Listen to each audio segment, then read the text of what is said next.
Hey, everyone. Welcome to the reboot of Research the News. So hopefully with this reboot, if you're longtime listeners from when we did this a couple years ago, last time it was just me. So hopefully this time it'll be a lot more exciting because first off, we'll be other people here. And second, one of the things that was really frustrating for me last time when we did this was that I was trying very hard not to offend anybody. By that, I mean not sharing any of my personal beliefs. Because I feel like we've come to a point in society where you have to, no matter what you say, it's going to offend somebody. And what I've realized is that I've been pretty frustrated for a long time now, and I just don't really care anymore. I'm gonna frustrate people. It's gonna happen if you have discussions. But the key is that we have discussions. So I think that's one of the big things that I've been frustrated by is that we just tend to jump towards preformed conclusions, not listen to discussion. And I think the term problematic is thrown around a lot. And I think one of the most problematic things in public discourse is that we have all these final opinions, and we are just trying to find things that mold right into those opinions. And you'll hear me talk about this a lot, but that's cognitive dissonance. That's not an attack on anybody else. I have the same thing. When people come after an idea that I have a thought, I have a vision, and someone challenges that, my initial thought is, no, it's my opinion. And it may be wrong, but I'm going to avoid it at first and try not to hear your opinion. So that's what we do. But the goal here is to have discussions about tough topics while remaining friends. I want to have fun while we're disagreeing. We want to be combative, or we want to be, positive, not combative, even when we disagree. The goal here is to go after ideas, not people. So I might say, hey, I think your idea is crazy, but I don't think you're crazy. I mean, although with that being said, I do have a co-host that I sometimes think is a little bit crazy. And I'm going to bring her on now. So Gretchen. That was welcome. Quite an intro. Yeah. Well, I mean, I've said before, I'm going to say why I wanted to have Gretchen on the show here. Gretchen is much different than I am politically in a lot of ways. We'll say that. But we have great conversations. But I also spent a day in IKEA with her, and I am typically a pretty even-keeled person and pretty low key. And the amount of looks we got from giant laughter was funny. I mean, it's good. I like people who have different personalities, but she's more bubbly. Is that a word you would use, Gretchen? Yeah. Oh, yeah. So Gretchen's going to be with me on a lot of these shows. And we just want to start out this episode before we get into our guest, talking a little bit about ourselves. We're not going to make this a long thing, but we want to give you guys a background of who we are. So I'm going to start out here, go over a little bit about my background, then I'll toss it off to Gretchen here. So this is me, Ray Abel. I'm the host of Research the News. So my background is I grew up not wealthy. I'll put it that way. I was on government healthcare before Obamacare was cool. I think I do a lot of traveling now, but my first flight wasn't until I was 24. I never saw an ocean until my early 20s. I vacation in Erie, PA every year. If you guys know Erie, shout out to Erie, Pennsylvania. But what I also learned from traveling is that I grew up American poor. I've spent time in parts of Colombia, and in the slums of Medellin, and I've spent time in Cuba. And so when I used to say I was poor when I grew up, but now I just realized that it was poor by American standards. But other backgrounds on me, I started out with a very diverse elementary school. I actually went to 3 elementary schools in Penn Hills, Pennsylvania. 60% white. Then I went to junior high in Plum that was 92% white. And then I capped it off at high school with a 96% white population. I don't actually know. I think I think 96 is low. I think it was more like 99. It was a very white school.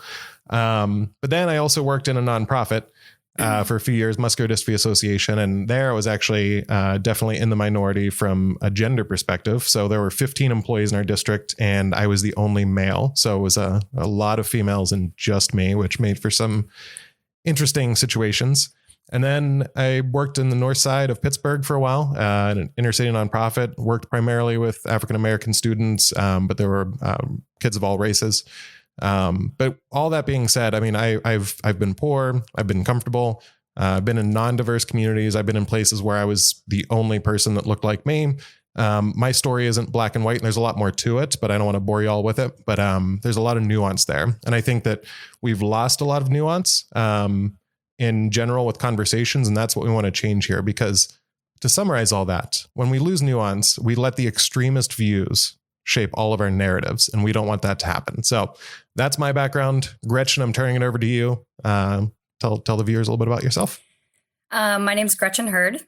I'm originally from Brookville, Pennsylvania, near Punxsutawney. Anybody that knows the groundhog, that was my neighbor. Shout out to Phil. And little fun fact, we named our dog Phil. His name was Emmerickville Phil instead of Punxsutawney Phil. Nice. But I grew up, actually, it's kind of interesting because I grew up poor, not poor, but we were not wealthy. And I think a lot of people thought we were. My father worked very, very hard. He worked in the natural gas. And he was a directional driller, and he worked his way up through the company. And so when I was very young, we had not a lot of money, but they never let us know that. We thought we were really, really doing great. And I didn't realize that anything was wrong until I was in my 20s and talked to my mom about what the situation really was with our family. And I had no idea. And so looking at my dad, how hard he worked and what his background was like and how he provided for us at his own ended up demise. So he passed away 10 years ago of lymphoma due to working on natural gas wells. So so a lot of my home life, I don't want to say it was like a utopia. I mean, we really did think we had the most amazing childhood. And I think it was really because of my parents and my mother who worked when I was younger. Gave up her career to stay home with us so my dad could work full time. I grew up in a very white area. In my hometown, we had one Black family, one Asian family, and one Indian family. And just one family of okay. One. All right. Yeah. And it was like, the Indian family, he was the doctor and one of the doctors. The Asian family, they ran the Chinese food restaurant. And one of the Black families, they were 2 years younger than me, a year younger than me. So they weren't even in my grade. So my it sounds like a sitcom from like the early 2000s where you have to have a diversity. Yeah. So they threw different families in just to like. I feel like my entire life is like either a made for TV movie or like I was like the head cheerleader and I dated the quarterback of the football team. Like it was like brag. that. Humble brag. I like it. Yeah. Yeah.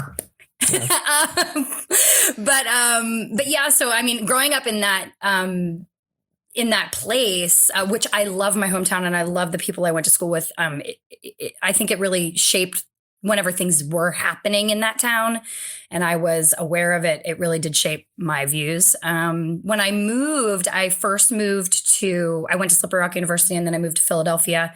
And then from there, I moved to Pittsburgh, which is where I live now.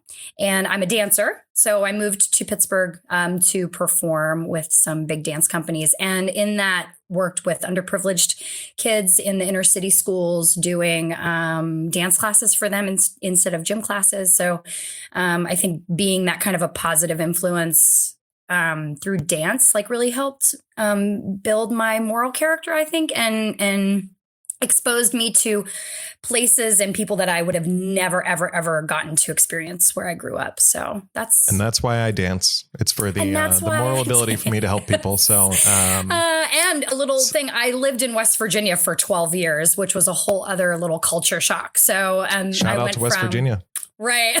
Yeah. All over PA, down to West Virginia, and then back to Pittsburgh now. So So Joe Manchin, if you're listening, this is one of your former constituents. So, well, thank you, Gretchen, for that intro. At some point, I will maybe post a video of me and my interpretive dances I've done for to help my moral code. So I'll show you at some point. But now we're going to introduce someone with the coolest name. I actually, when I talked to her this week, I actually thought she had a fake name. This is Sidni Standard. Sidni, so it's even spelled cool. But yeah, Sidni, welcome. Thank you. It's cool to be on the show. It's so interesting hearing like your backgrounds and everything. My background is so completely different from both of you. Honestly, I grew up pretty privileged. I'm not going to lie. And the first time I traveled was when I was like 9 months out of the country. So wow. Where'd you go on your first trip out of the country? Jamaica. Oh, nice. Sweet. Nice. My mom was born there. So we used to go every year until I was 8 years old.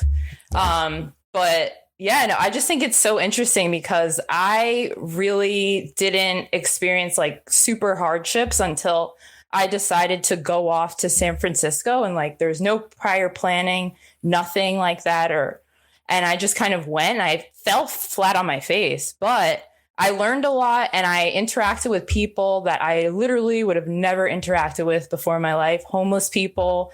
And one of the things for me is like, I hate that there's so many people who are just forgotten. You walk past them every day on the street and people act like they care, but they don't even stop by to ask them how they're doing. So, yeah. Yeah. Very interesting. Actually, we'll have to talk sometime. I worked with a homeless nonprofit for about a year and we did trips in Pittsburgh and it was definitely eye-opening in a lot of ways. So very cool. And Sidney, before we get started, now that we heard a little bit about your background, our backgrounds, we're going to play a game that I'm calling What's Your Bias?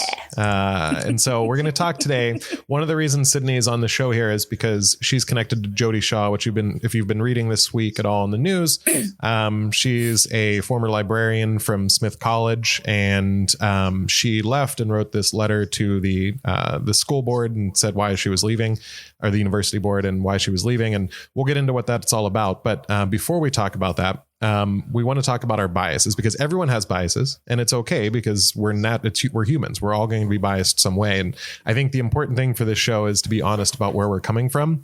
So I'll go first here and just talk about kind of my generic political biases. I, Ray, tend to be fiscally conservative. And what that means to me is not what you hear from either Republicans or Democrats at this point. I think now, I think the Republicans print slightly less money than the Democrats, but it doesn't mean it's well spent money. I think now it's all about buying votes. So for me, I'm not against social programs, which I think is kind of a common misconception about people who are fiscally conservative. I'm just against spending money poorly, whether it's in my personal life or the money I give to the government. And also, on a side note with that, I feel like everyone should have to pay their taxes at the end of the year, because we have a startup and I pay my taxes in one lump sum. And when you see how much you're actually paying, it's nuts. But that's beside the point. For the rest of where I'm at, I think I'd consider myself more libertarian than anything else. When it comes to social issues, as long as people aren't bothering other people, I don't really care what people do. And internationally, I just think we should stop bombing the Middle East. I think that'd be a good plan. It seems like all the time we're doing that. I don't know why. I've been around a little while now and it's never really seemed to lead to anything good. So, that's kind of where I'm from. Gretchen, you want to talk a little bit about your background, just briefly, where you're coming from? I just point out you are part of Antifa. That's why you're on the show, because I wanted someone who was very far left. So I am considered. Well, it's interesting. I consider myself a progressive. I love my friends who are gay, who are bisexual, who are trans. I have a lot of acquaintances, and it's just like we were talking about, like we're doing all this work and seeing people, and I care about everybody. So I want everybody to have amazing lives. And I know that I'm privileged just because of how I grew up and the opportunities that I had. And so I want everybody else to have those same opportunities. So I think that it's interesting. Even like Ray, when you were just talking, I was like, I agree with you like 100%. And I think that's kind of the weird part, is we slap labels like this on ourselves. But I mean, I think we really all want the same things. Like, I don't like what we're spending money on. And I think I'm more fiscally moderate. I think that I'd like to see more social programs than subsidies for huge corporations. But and I think that's maybe where I consider myself a little bit more progressive. But I can't wait to talk economics at some point. It's one of my favorite topics. I will say too that I digest news every day, but I do not obsess over it. So I think that I try not to let it impact my daily life. So even though I have more progressive views, I try to keep it in check and not allow it to, because I was married and he obsessed about news. Ugh. And so, I've talked about this with my mother. But she, it's like you become kind of what you're surrounded by. So, and that happens. So I think coming from that and swinging back and realizing who I am, which I'm still going through that process. So I've only been divorced now for 3 years. So I'm still figuring out who I am. So, and with coming into, the swings of political discourse, like my views are constantly changing, and I think that's good. I don't think that is good. I think flip-flopping is one of the great myths that's necessarily a bad thing. We all we all switch our views. We get new information and we change our views. Yeah. Speaking of, I'd like to hear a little bit about your background, Sidni, because I think one of the things that interests me about you, should I just let you talk about your bias, or should I tell you one of the things that interests me about you? You can start there. Well, I think one of the things we talked about was that we're going to talk about critical race theory today. And I do want to hear later on a little bit about how you went from marching at Black Lives Matter protests in Boston to being an outspoken, would you say you're an outspoken critic of critical race theory? I wouldn't say it's critical race theory. I just believe that humans are not their skin color. I think we're just so much more than that. And I think with critical race theory, it makes it so that the skin color is the most important thing. And I just think that's such a small aspect of an individual's identity. Mm-hmm. Yep. Well, I think if you want to talk a little bit more about kind of your background and your biases, and then we're going to go into some of the questions here.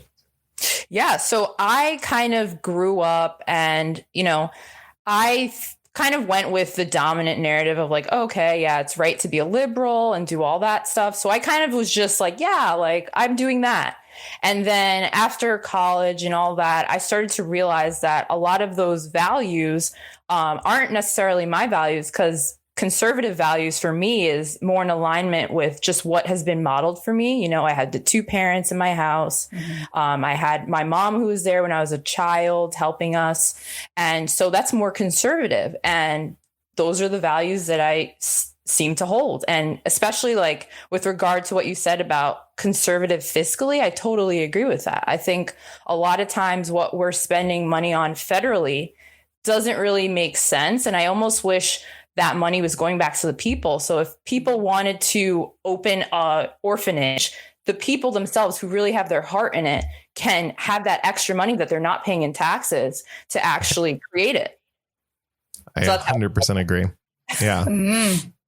All right. Well, I think, Sidni, when we do talk about economics, I want to have people in here that I disagree with, but I also want you to have my back when we talk about economics. So, but today I want to talk a little bit about critical race theory. And what we're going to do here is I'm going to give kind of the overview of critical race theory as I understand it. And then Sidni, I'm sure you probably know more about it than I do. So I'm going to let you tell me what I did wrong, and then talk a little bit about what happened with Jody Shaw and going into the rest of the show. We'll ask some questions, and we have a few viewers on Facebook. If anyone has a question for you, we can take those as well. But I want to start out. So basically, from what I understand, there's kind of four main pillars for critical race theory. Number one is that racism is normal, and it's not just how our society operates, but every dominant attitude is based in white supremacy.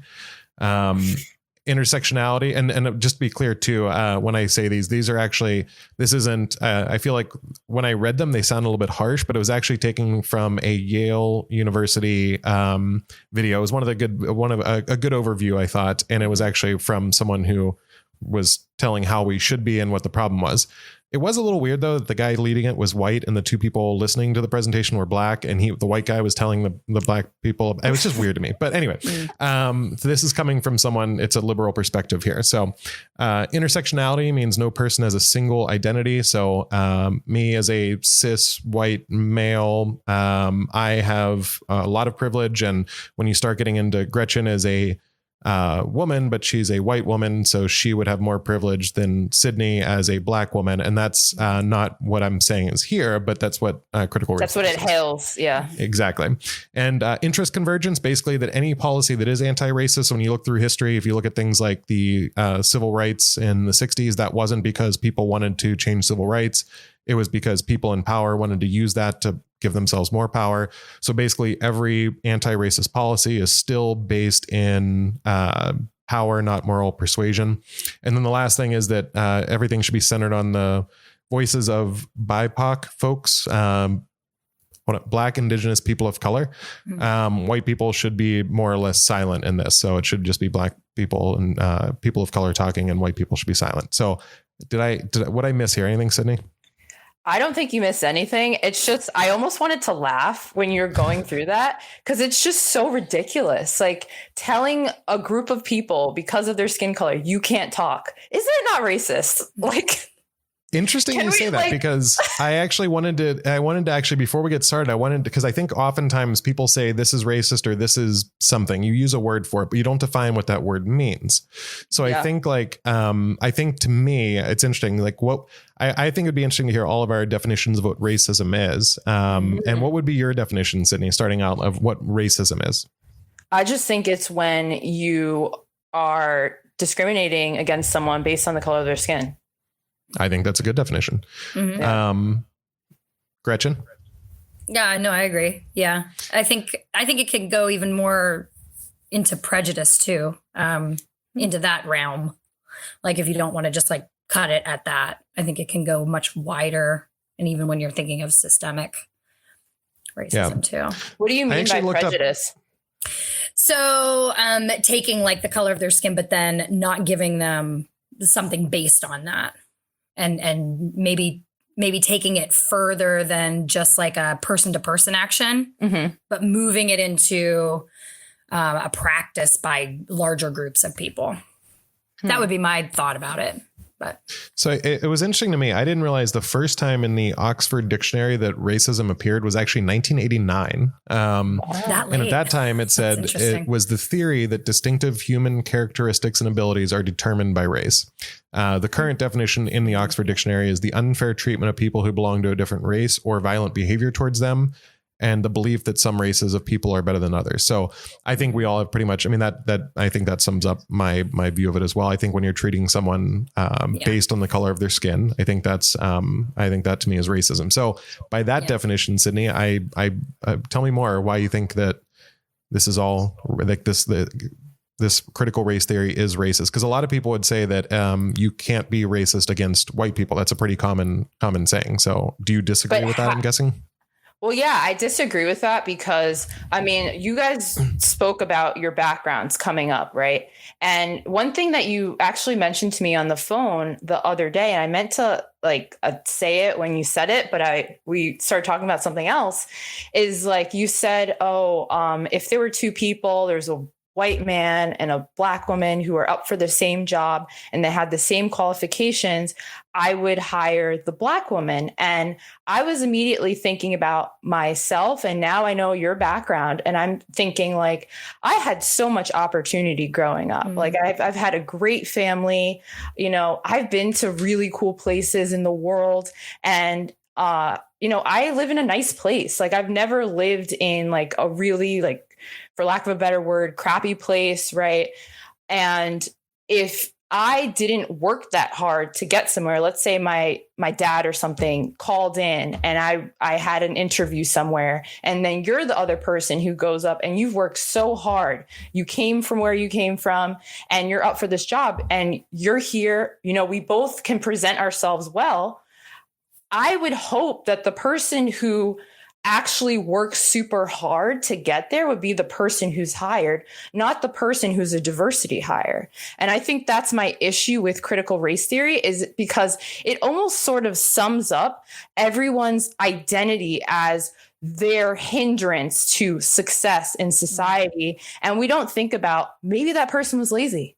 Maybe that person did other things. Like it's all dependent upon skin color. And I just, in my personal experience, like I said, I haven't lived an impoverished life. So I know for a fact that there have been times where I've gotten opportunities where I probably shouldn't have, and people were nicer to me when they probably shouldn't have been, because I was being a dick, honestly. Like I went through a time, seriously, where I was a dick and I had a huge ego. And I think a lot of this talk with critical race theory and all this, it inflates the ego of people. I mean, obviously there are people who are my skin color who have not lived the best life, right? But to paint a broad stroke and say this is what the case is for all these people, it takes away their unique experience. It dehumanizes that individual. It dehumanizes white people. And I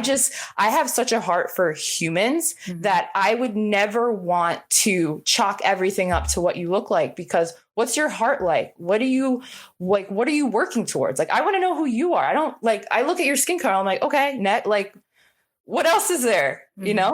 Well, I didn't think I'd have to start out the episode by defending my progressive viewpoint on something, but I appreciate you. This is new for me. Usually I'm defending my conservative viewpoints, but I will say it's funny that you bring that up, because to be clear, if someone is better, I'm going to hire the better person. That's what we need to. We're a startup. We're trying to help people with disabilities where we don't have a lot of money to just throw away. So if there's a good person, we're going to hire them. The thing that it's not about my motivation behind it wouldn't be for just helping someone of a different race because I feel bad for the race in general. It's more of, I do actually want diversity in thought. And I think I believe there are differences between the way men and women think in general. I think there's differences in experiences with Black people and white people and the way they grew up. And my life has been enhanced by my friends of color, not because the way they grew up, but I think in general, there's just, I think when you have diversity around you, it's a good thing. And so for me, the motivation wouldn't be like, I think that's the thing that I have a problem with. I think same as you, that when we start reducing people to their skin color and we start making decisions based only on that or primarily based on that, it kind of limits things. One example that I think I was talking to Gretchen about this, when Biden came into office and said that he was going to hire the most progressive cabinet in history, and very rarely did I hear this person is very well qualified. It was always about the different racial identity they had or gender identity. And it's tough because Biden has already said that if there's a Supreme Court opening, he's going to have the first Black woman Supreme Court justice. And it's interesting to me because I feel like if no matter who it is, if it's someone who, and I'm talking about the extremists, I'm not talking about the middle of the road, which I think are the majority of people who tend to be silent. But if you have a Black woman that comes in and you're an outspoken conservative, you're going to think, well, that they didn't really deserve the job. And it really limits. They could be the greatest justice. They could be the second coming of Clarence Thomas or Antonin Scalia and be this great conservative justice and still be like, well, yeah, but Biden said he was picking a Black woman. And on the flip side, that Black woman would come in and be like, you know what, I think slavery is actually good and we should change the law. And there'd be a lot of liberals that'd be like, yeah, like it's still a Black woman and it doesn't matter that you love slavery. It's the right, you're a liberal or you're a Black woman. And so I think that you're already putting these like an expectation on there that shouldn't be. I think it should be the best person for the job. So I agree. I do. I just wanted to clarify there that this isn't a Joe Biden kind of thing. It's more of, I just think that diversity in general is a good thing. So that's where I'm coming from with it. But no, Gretchen, any thoughts? I totally see. Yeah. Gretchen, if you were hiring a dancer, would you hire based on race?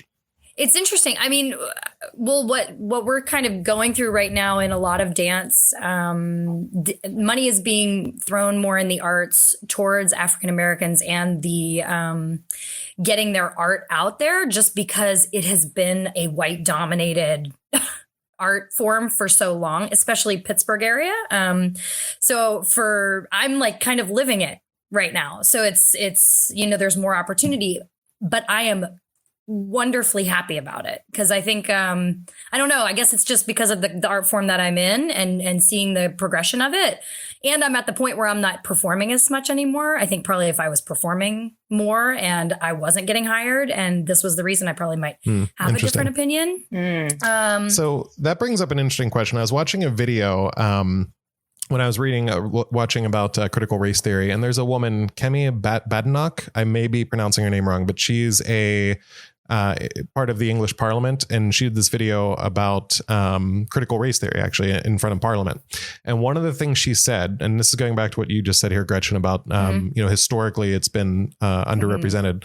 She said you can't improve history, you can only learn from it. And people are trying to go back and change history or make it better, but it's some of the history is terrible. And I think that's a question to you. So Sidni, you seem to be to the right of me. So I would say I've seen friends of mine who are African-American.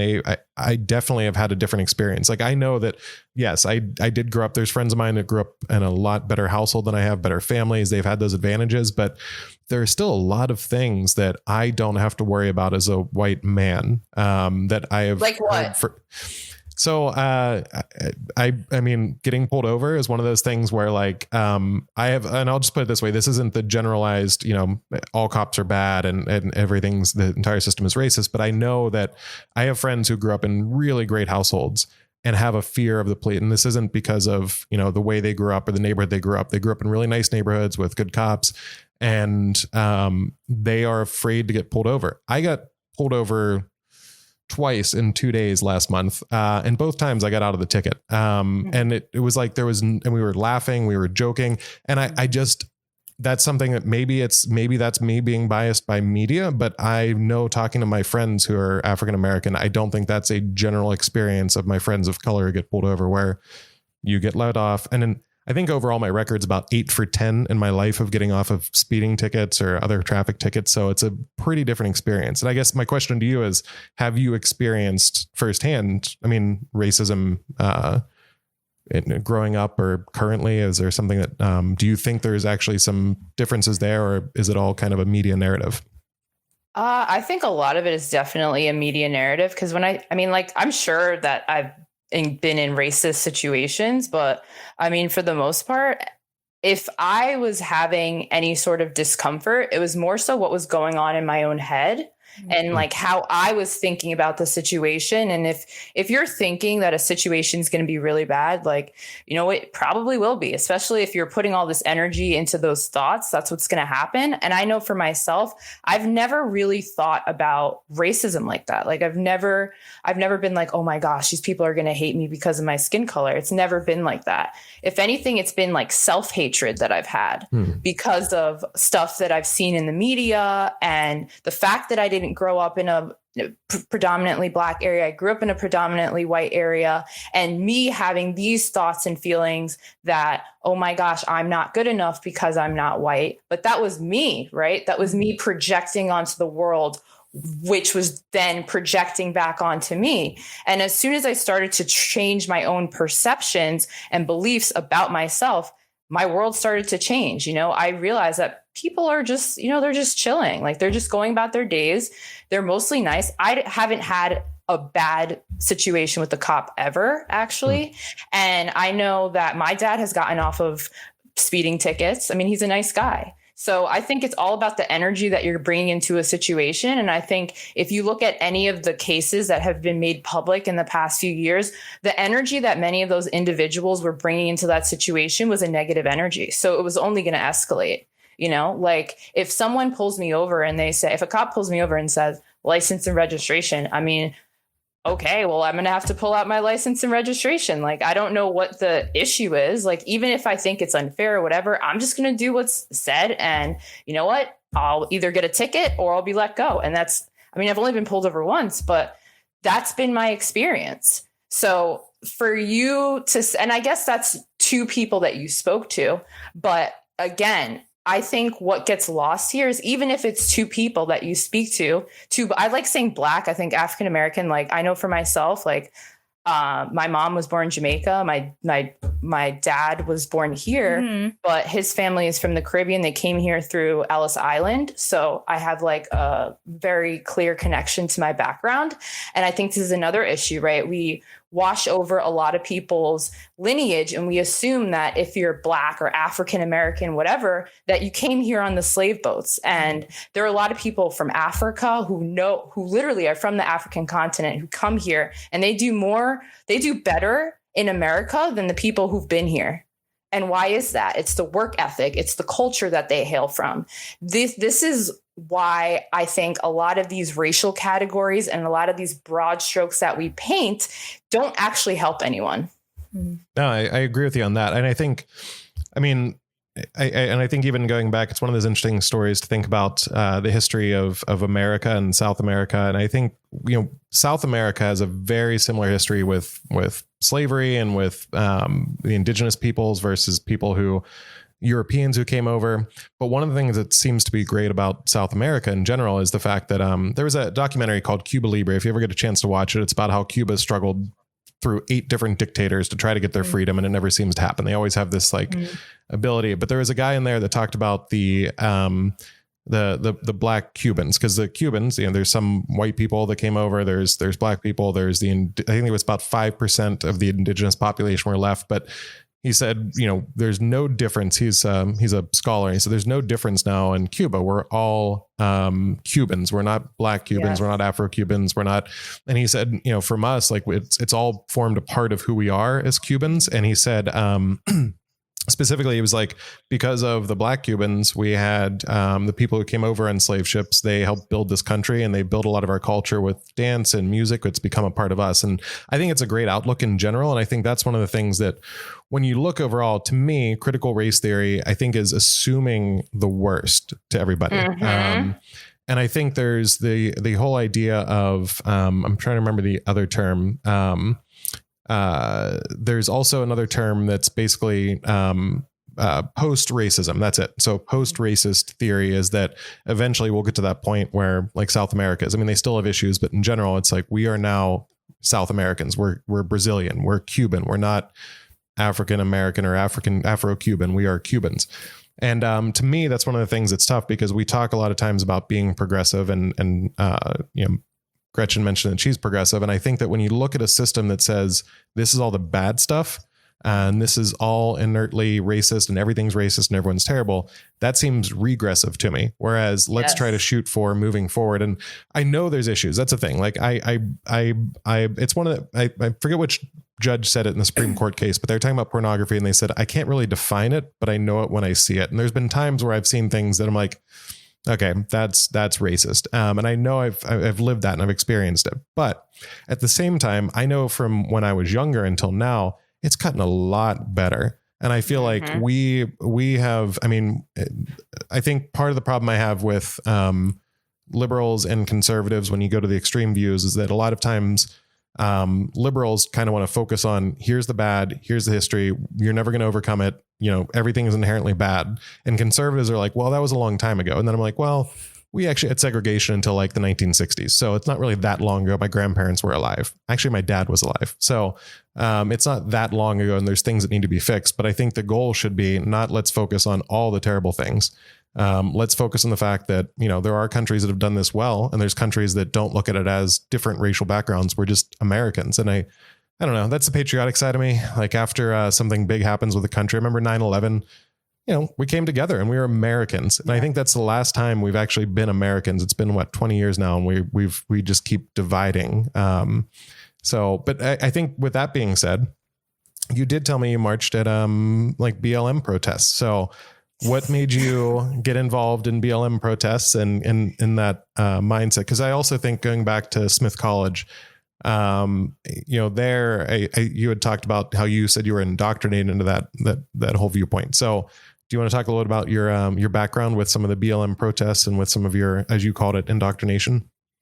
Yeah, sure. So the Smith campus is a very politically active campus, but definitely only in one direction. It's very much influenced by the left. And I was never a super political person when I went into college. I was just like, oh, okay, like whatever, but I saw it everywhere around me, and like they had it on the bulletin boards and everything. And then you learn it in the classrooms, and you learn it from your fellow students. And it was just cool to hate on like the conservatives and like all that stuff. So I got involved. It is actually cool. I mean, as a white male, I often feel like there's, we have a lot of jokes directed at us, and I feel very, very triggered. It's a trigger warning for me. It's a trigger warning. So in all fairness, we deserve most of it. But anyway, go ahead. Did you just cut me off with your? I did. Oh, sorry. Oh, geez. How dare you? No, but that's my privilege. That's my privilege. Yeah. I will be silent seriously. now. I will listen to the four things, centering the voices of BIPOC people, and I will be silent the rest of this show. So go ahead, Sidni. It's your show now. Research and news. I'm so happy we can joke about this, honestly. This is great.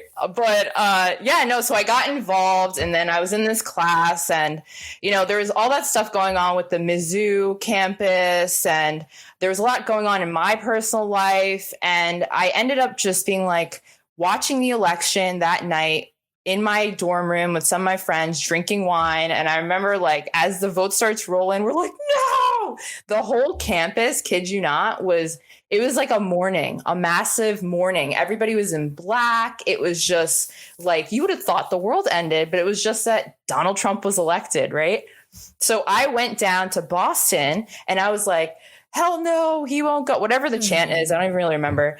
But that was a low point in terms of my mental state, everything. I was completely demoralized. I didn't know where I was going. I was literally following all the other people because I wanted to be liked. I wanted all these things. So that's how I ended up there. And then, through healing work, a lot of healing work, I came to my own opinions and aligned with people who really fit the world I wanted to see.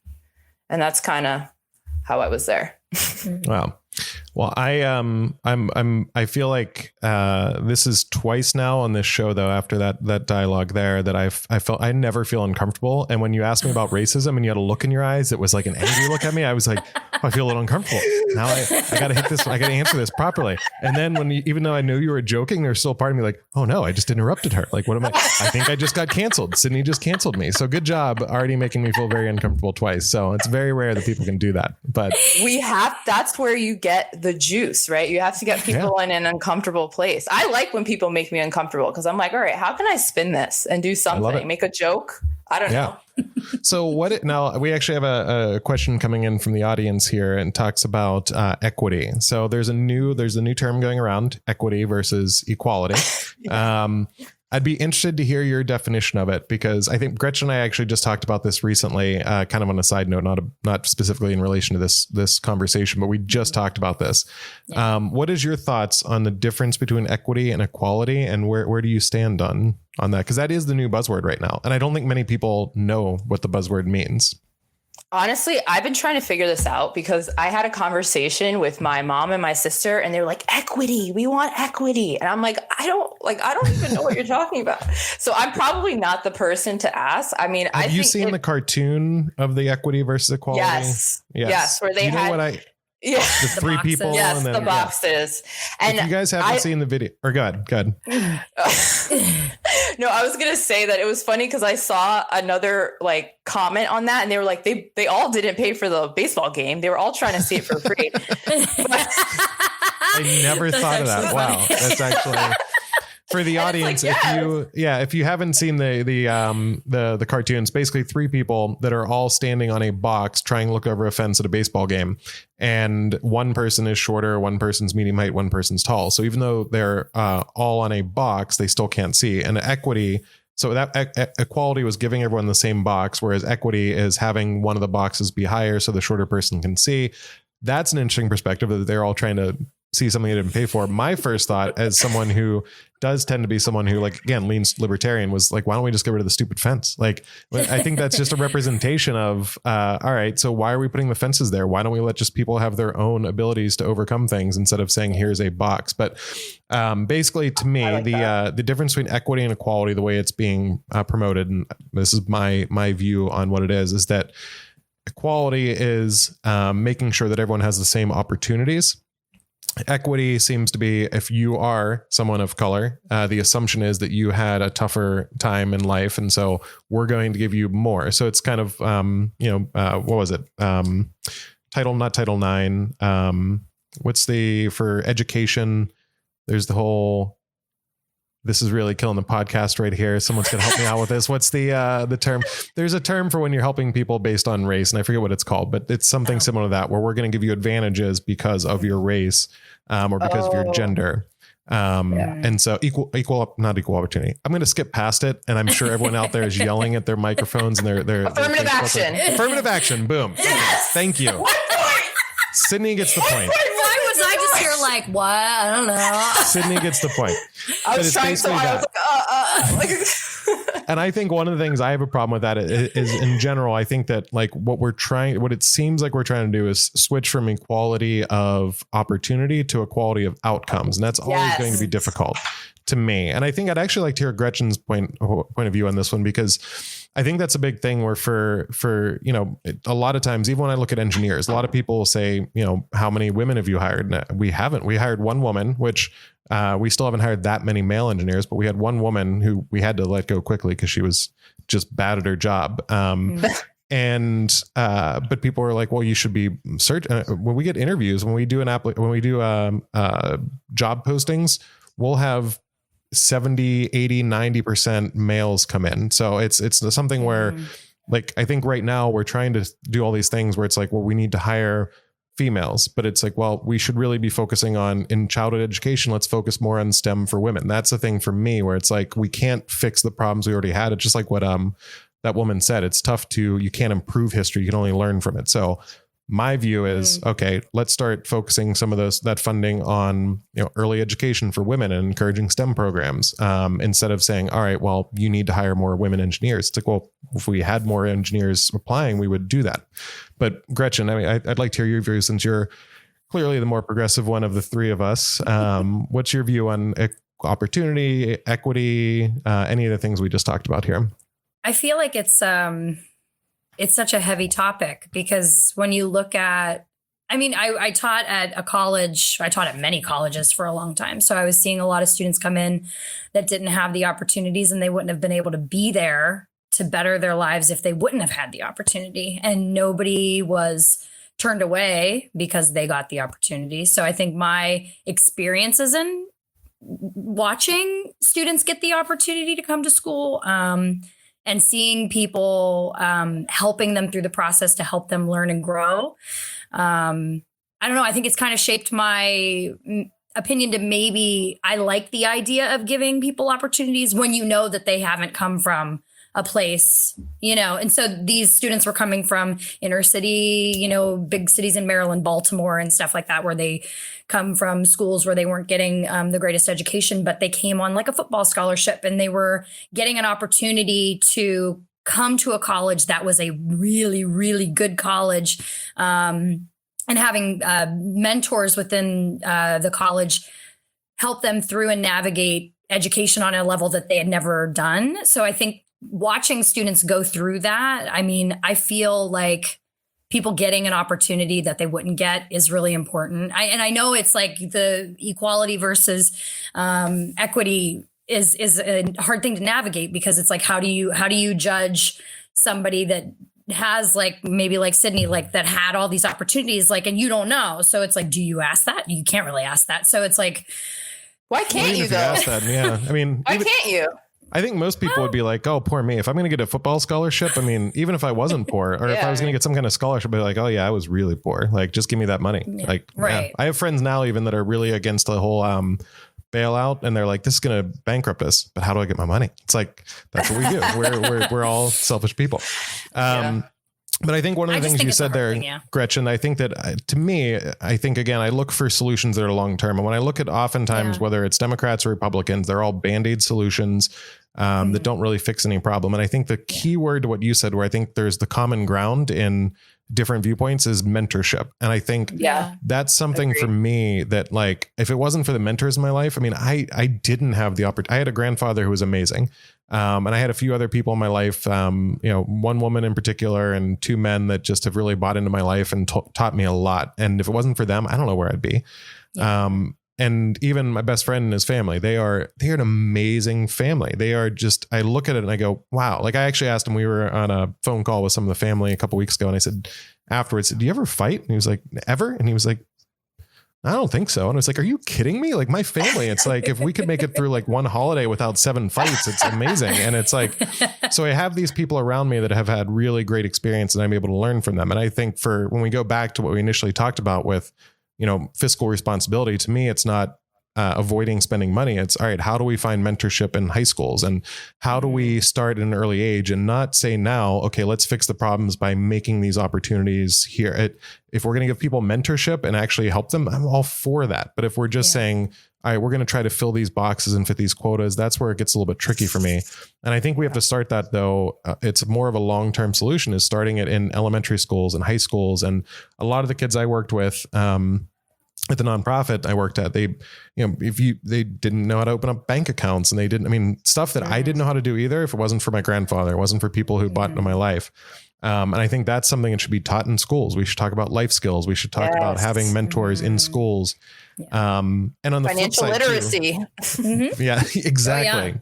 Have a Dave Ramsey class in the middle of public schools. I don't know if that'd be allowed, but on one flip note, and something that you said earlier, Sidni, and I think this is something that when you asked about racism in general and things I've seen, I'll never forget this conversation I had with a kid. I don't want to mention his name. He actually passed away in gun violence. And he was my toughest kid. I worked at a place in Florida as well called Urban Youth Impact. And I worked in an after school setting. And my theory was anytime I had to discipline a kid, I would go and talk to them separately, because oftentimes it'd be acting up in class and then it was just a bad scene. And so I'd always take him aside and walk with him. And there's this one kid, we'll call him Sidney. Just as a made up name. No, that'll be confusing. But we went out, we would always go and talk. And at the time, I think he was 13 years old. And at one point it got back to me that he said he was going to put out a hit on me with one of the gangs. And I thought it was kind of funny at first, because I was like, okay, really? This is a 13-year-old kid. Then I found out, 2 years later, he went to jail for doing a drive-by. That was his first time in prison. But every time we'd go out and walk around, when it was one-on-one, he was an amazing kid. He was very friendly. One day we were talking about what he wanted to do in life. He said he wanted to be a fireman. There was a woman that was unloading her car. She was a teacher there. And I was going to say, hey, we should go help her out. And he was like, Mr. Ray, should we go help her? I was like, yeah, let's go do that. And we went over and we helped her out. And one of the things that like affected me a lot from talking with him was at one point, I was talking about school in one of these talks, and he said that his guidance counselor had told him that he should just drop out because it'd be better for him. And this is a 12, 13-year-old kid. Why is that person a guidance counselor? I have no idea. But it was something that wasn't uncommon. And I think that's something maybe, since you didn't grow up in a setting like that, that's something I think it does go beyond just race. But unfortunately, when you look at a lot of inner cities, it's primarily Black kids and people of color. And so it is, I think, more prevalent. And so that's one of those situations where it's like, what is involved in that? Is it systemic? Is it just individual racism? But at the core of it, it's like, I feel terrible for him. And 2 years later, he's in jail for doing a drive-by. He got out, was out of jail for 2 years, and then he ended up getting shot and killed. And there's actually a picture of him and I, and this is just some of that like ridiculousness, but there's a picture of him and I from Facebook a long time ago, just popped up, and he told me to do gang signs for a picture, and I just did something with my hands. I don't know. I was like Will Ferrell and Talladega Nights. And then I looked and I was like, oh no, he actually had like real gang signs there. Like I looked it up, I actually, but that's one of those times it just breaks my heart. But I think that's where the key is. We have to start. And that school is overpopulated. There's not a lot of teachers there per student. And I think in general, that's where we need real mentorship and real guidance. And that's what I'm all about. Let's get rid of the Department of Education from a national level and put that money towards mentorship in schools. Like that to me is a fiscal policy that actually I would get 100% behind, and stop wasting our money on a national government standard and get to that individual level. But also on top of that, I think another issue with regards to that is a lot of the kids, if they come from a bad neighborhood, like if they live in the inner city, they're almost forced to go to that school. Like they can't even get a voucher. That's why I really do support school choice, because then the parent could say, but then the other issue is the parent super involved in their child's life. So that's a whole other thing. But at least in that situation, the parent could be like, this school sucks. I'm going to put you in a school in this neighborhood using this voucher, and you'll get better education. And I know for myself, like I want to preface this, I do not speak for anybody except myself. Right. I've had a very unique experience. I think we all have, all of us, regardless of, where we came from. And I think one of my biggest issues today is that I feel like whenever like a person of color speaks, they equate it as like the dominant thoughts of all people of color. And I just really want to like hit that. I want to get rid of that, because I'm only speaking for myself. I know that I haven't lived a stereotypical life. And I also realize that some of the things that I'm probably presenting is coming from a place of privilege myself. So I'm very aware of that. And, like a lot of my views have been formed because of that. And I can't really go back. I can only move forward. And I realized that, when I did have interactions with people like Black people in like the hood and stuff like that. It was when I was going to get my hair done or something like that. So it was a very different experience, and I was able to see it and then leave, and hearing about like what people are talking about, what they care about. I remember a lady who used to do my hair, she had 5 kids. She lived in a 2-bedroom apartment in the projects, like in a neighboring place. And she was a smart woman, you know, like she'd watch news and she cared about things, and she would complain about the lack of resources in the schools. And she would also talk about some of the people in her building who were living off of welfare. So they kept popping out kids so that they could get more welfare checks. So like there's always 2 sides or multiple sides to every story. And for that kid, it's like, it's sad because he obviously didn't have mentors, but I think the culture also failed him, because I'm sure when he watched TV and other things like that, he was seeing these things glorified and he wanted to be cool. Right. And I think that's the issue, even with a lot of these outcomes that we want to change. Like you mentioned the STEM, right? It's been shown that even though there has been more resources put towards STEM programs, women predominantly go towards more healing professions, whether that's dancing, whether that's being a teacher, whether that's doing all these things. Obviously, there are women in tech. I mean, Whitney with Bumble, I think that's her name, Whitney. I think so. Yeah. The billionaire. Yeah. The Bumble billionaire. Yeah. Yeah. The Bumble billionaire. Like she just did an awesome thing, but it's like, we can't force outcomes at the end of the day. Like we can only help people who want to be helped. And I think it's really identifying those individuals who want more, right? And providing those opportunities if they don't have them at their immediate disposal, whereas, you know, other people might. Right. Well, I think a couple of things, notes I made here. Number one, I do speak for all white men. So you may not speak for all Black women, but I have taken the mantle that in this podcast, I am speaking for all Black or all white. Jeez, I thought it was Black for a second. And I will say you did bring up hair. This is probably reverse racism, but I've never met a white barber that cuts hair as well as a Black barber. So it's really not, that's something that like white people really need to figure out. And this is totally off topic. Never met my barber. Yeah, I was going to say yours is pretty good. Yours is pretty good. Shout out to Ted, Morgantown, West Virginia. Nice. Yeah. So I'll tell you guys. Although I've been doing this myself. Wow, that's impressive too. Thanks.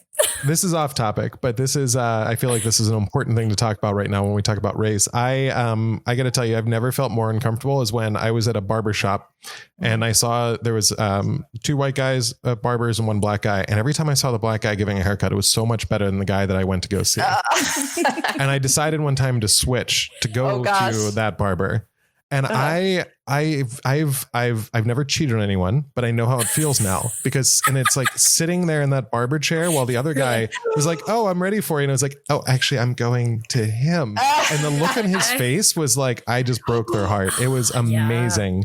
How tough that was. You kind of did cheat on him. I mean, that's really, you legit did. I mean, I cheated on him like right in front of him. I was like, here's my new partner. Right as it was rough. But something, and going back to what you said, Sidni, I'm all for, this is one of those times where I think it's a bit of a struggle for me because I am all for school vouchers, but I still think the issue there is like, I don't necessarily think it's a race issue. I know Biden came out this week with the whole, what did he say? It's hard to get vaccines if you're Black or brown because you can't. It's hard to use a computer. Yeah. Yeah. Like I just don't, I don't know how I'm on here right now. Honestly. Yeah, I'm glad you could manage to get on the air. But I think at the core of it, it's if you grow up in poverty, whether you're Black, white, whatever race you are, I think that's part of the problem is that like you talk about people on welfare and people kind of, it's just like the system where it encourages people to stay there as opposed to getting out of it. And that's what I want to, like, again, that goes back to me having a conservative viewpoint on fiscal spending. It's not, let's get rid of welfare. It's all right, let's spend money on job training. Let's spend money on mentorship. Let's spend money on teaching people why school vouchers may actually work. And a good friend of mine who, actually brought up a good point. We were talking about school systems and he comes from more of a liberal background, liberal perspective, but brought up something I'd never thought of before. And he talked about how school choice, it's tough for some of the same reasons. Like people that are going to take advantage of it typically know that it's a benefit and it's going to be unfairly distributed. But the problem we have now is that, like, I mean, if you look in Pennsylvania, there's school districts that you could name Fox Chapel and some of these really nice school districts that have amazing facilities and beautiful areas. And the guy I was talking to happens to be Black, and he also went to a very nice school. And he said, for people that I went to school with, they have their kids that go to that same school, and then they succeed, then their kids succeed. And when you're stuck in a system that has bad education, then you end up having kids that weren't educated well and stay in the same system and keep repeating itself. And he brought up the idea of having a central system for the whole state where every school gets the same amount of money, the same amount of teachers. And I am not generally, smaller government, the better is my mantra. But when it comes to the school system, I was like, oh, wait a second. That actually, that really makes sense. When you guys were talking about everything, that is what because I live in a neighborhood right now that is very white, and it's our taxes are incredibly high. I was in shock actually when I moved in and I bought the house, and I was like, but it's like, but I know that it's like, so when you look at like East Liberty, like in Pittsburgh, is like this much lower income area, their school district is not as good as Shaler, where I live. So it's like, you're looking at these two places, and if you have like a voucher program, like of course everybody's going to try to leave. So then what happens to that school, right? So then those kids that can't get vouchers, they're even more in trouble, So it's like, I like the idea of vouchers, but I don't think in practice right now with the way everything is and the way that taxes, like property taxes, is how all of our schools are funded. It seems it's just not going to work in a practical sense. On that point, though, I think that's kind of like the free market deciding that these schools aren't good and they need to close and there needs to be a new one that opens. That's kind of how I think if all the kids are taking their voucher and going to the better schools, obviously this school sucks. Obviously, it probably needs to be shut down. A new one needs to be created. And I think that's how you cycle out things that are bad.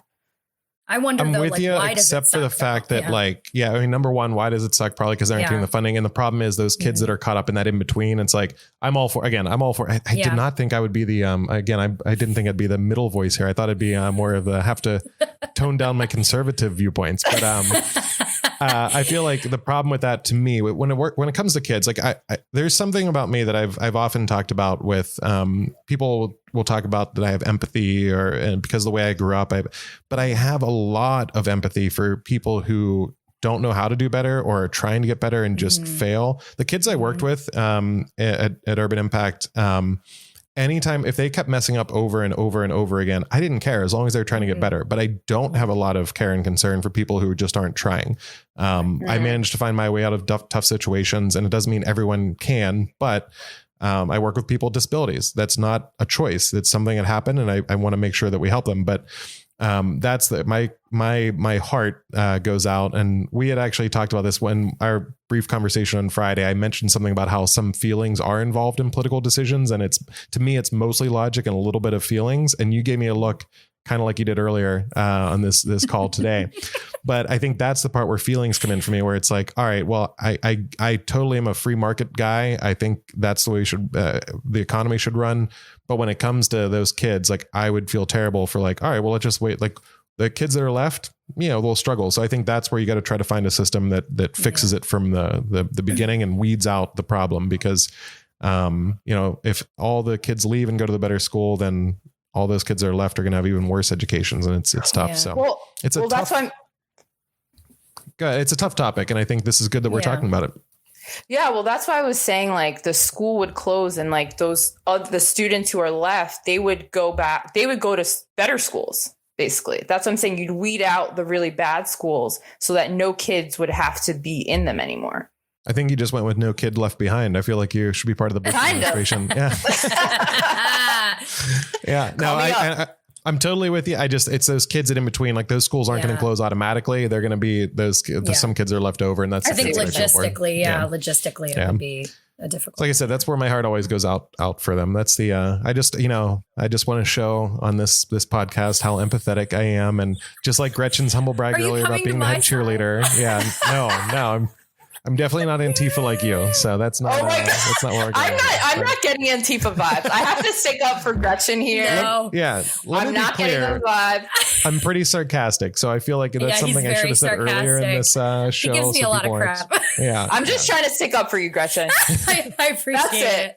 There it is. The women against the men. I'm in the minority again. Exactly. It's on, right? Exactly. Here we go. It's just the way it's life is for me. It's tough as a white male. So man. Oh my gosh, All right. It's too funny. Well, I think we've had I think this has been a very interesting first podcast for Research the News. And I think I want to start wrapping up here. But before we go, something we're going to do in every episode of Research the News is talk about what's something you guys learned today and what's next. So if you just want to go through, I'll start with Sidney. What's something you learned today from either us or just something that you maybe thought of differently yourself? And what's something we've talked about a lot of topics, but what's something that you think growing forward, we can all learn something from and say, hey, if we're talking about critical race theory, school systems, here's a plan for how we can make one of these things better. Yeah. So I guess one of the things I learned is that I'm definitely a lot more conservative than I thought. But I also learned that I love talking to people. I don't care what your background is. I don't care what your views are. As long as it's respectful, let's talk. Mm-hmm. And I think moving forward, we all need to do that. We all need to just hear people out because you never know, you can't get triggered if you just hear one thing. I think when you start to listen to people and you start to hear more about their background, then you can understand how they form their opinions, and it humanizes the individual that you're talking to so that you're not going to be I'm going to cancel them, because now it's wait, I know too much about you to cancel you. Mm-hmm. And that's what we need more of. Mm-hmm. I love it. Gretchen, you're up. What did you learn? What's next? You know what? One thing that it's not that I learned it, it's that I realized it. When we were kind of getting prepped for this, I started reaching out to people because I was like, okay, I kind of know some stuff about this, but I kind of wanted to hear from people.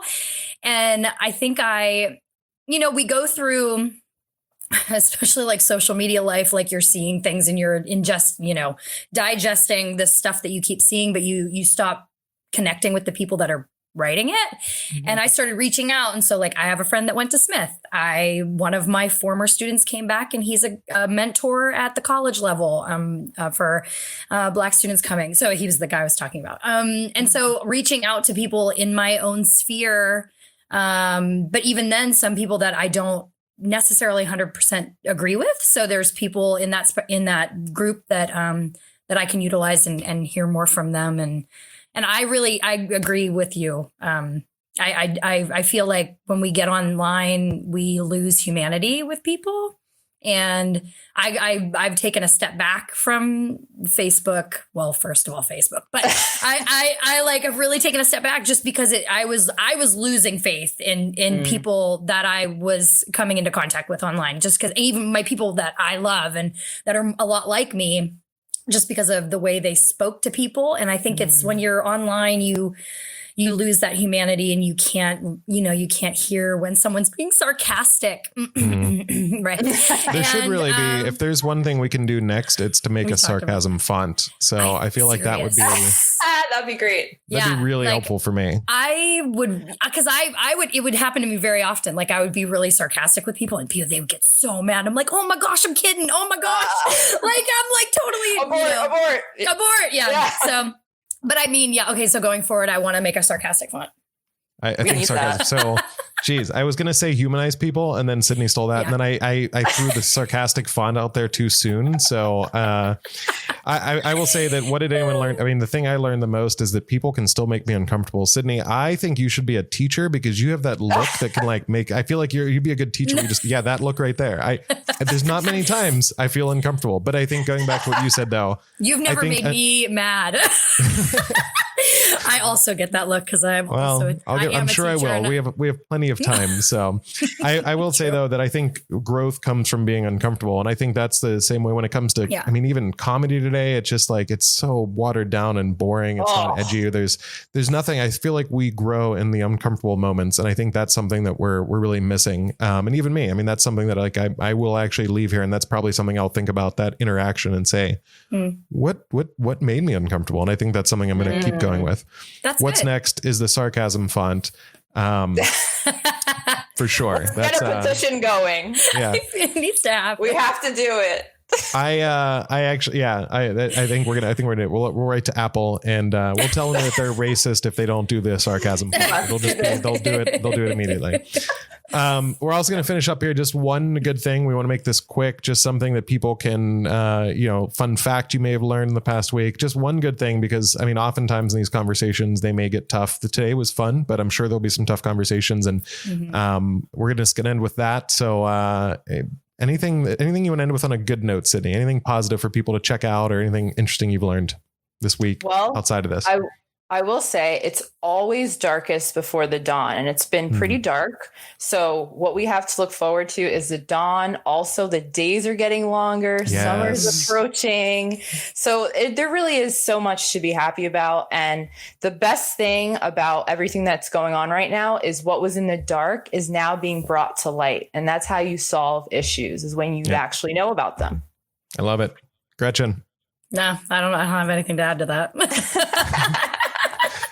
Well, I will say something. This is just a random funny note that actually leads into my last comment for the day. I'd already talked to both of you about this, but I learned. So I'm reading or listening to a podcast called Revolutions. If you guys have a chance to listen to it, it's amazing. Guy who hosts it goes through famous historical revolutions, and I've just learned so much from it. But he talked about a guy in South America who took the name Tupac Amaru from the original Tupac Amaru, who was the last Incan monarch.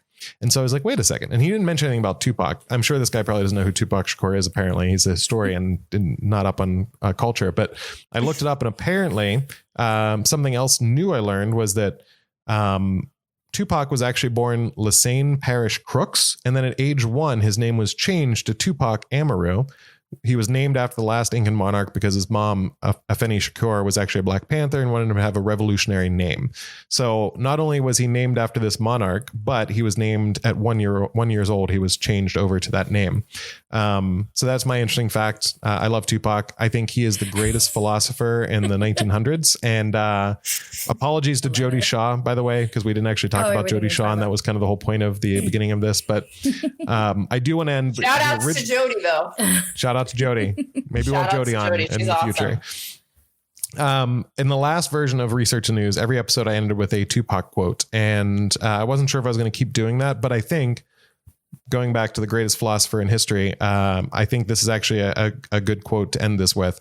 It's from Ghetto Gospel, and he says in there, "When you wipe your eyes, see it clearly. There's no need for you to fear me. If you take your time and hear me, maybe you can learn to cheer me. It ain't about black or white, because we human." And I feel like that right there is post-racist theory. That's when we move past it, and it's not about black or white. We're all human. So hopefully that's what we can get to. And I think it starts with conversations and humanizing people and recognizing the legitimacy of what other people say. So thank you, Gretchen, for co-hosting. Sidni, thanks for being on the first show, being our guinea pig. So we appreciate that. Anything you guys are fun, by the way. You guys are awesome. I don't understand why you can't talk. Well, I want to thank you guys for being on here. I want to thank the people who watched, and we'll be posting this up on the podcast tomorrow. It'll officially go live as the podcast, and we'll be reposting it to YouTube. But we're looking forward to doing these on Sunday nights. So we're just gonna grow this until my goal eventually. No, I think I may have told you guys this individually, but I'm going to say this now, and everyone's going to laugh, but someday my goal is to have a podcast with Barack Obama and Donald Trump. I want to moderate the two of them. I feel like I want to get them in a room, and I feel like that would be that's the research, the news end goal. So I want to get those two men in a room. But all right, so share this podcast. I'm going to sign off with our guests now. Thank you very much for being here, and looking forward to seeing you again next week. And this was Research the News.